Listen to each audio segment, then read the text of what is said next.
The priest was scheduled to have a private audience with John Paul II. On the appointed day, the priest decided to stop in a basilica to say a prayer. On the steps of the church, he thought that he recognized one of the beggars. After entering the sanctuary, he knelt down to pray, and then it hit him. The priest rushed out and approached the beggar. "I know you. Didn't we go to seminary together?" The man gave a nod. "So you are a priest then?" he said to the beggar. The man replied, "Not anymore." He said that he had crashed and burned in his vocation. "Please leave me alone," the beggar said. The priest was mindful of his approaching appointment with the Holy Father. "I've got to go. I'll pray for you." The beggar replied, "A lot of good that will do."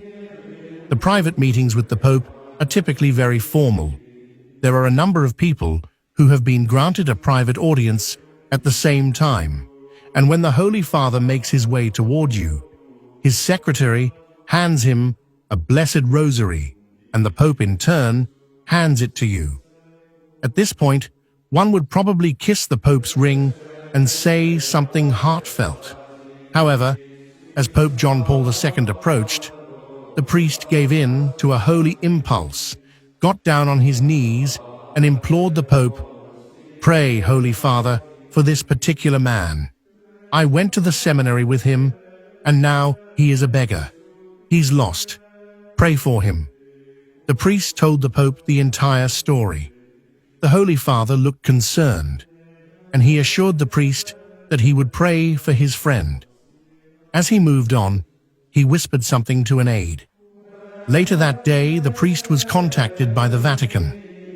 They told the priest that he and the beggar, the former priest, were invited to see the Pope for dinner. Excited, he rushed back to the church where he last saw his classmate. Only a few beggars were left, and as luck or grace would have it, his former classmate was among them. He approached the man and said, "I have been to see the Pope, and he said he would pray for you. And there's more. He has invited us to his private residence for dinner." "Impossible," said the man. "Look at me. I am a mess. I haven't showered in a long time. And my clothes?" The priest said, "I have a hotel room where you can shower and shave, and I have clothes that will fit you."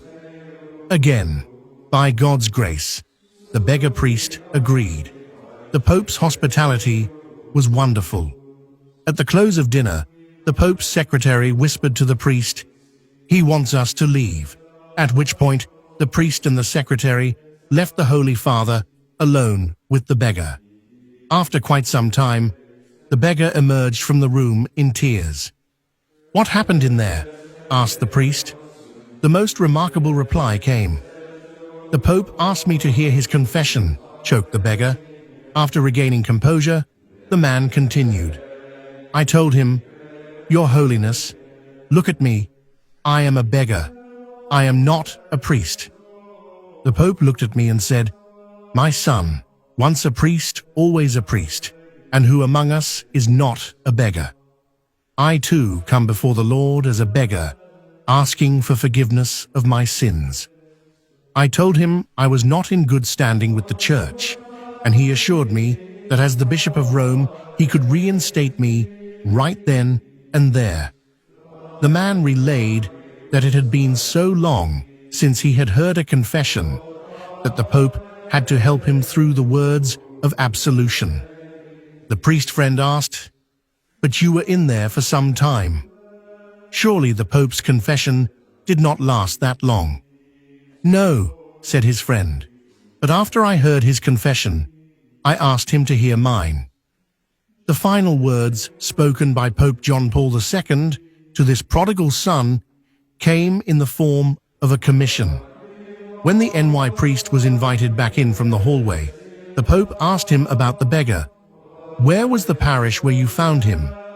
The priest told him, and then the Pope said to the beggar priest, "For your first pastoral assignment, I want you to go to the pastor there and report for duty, because you'll be an associate there with a special outreach for your fellow beggars.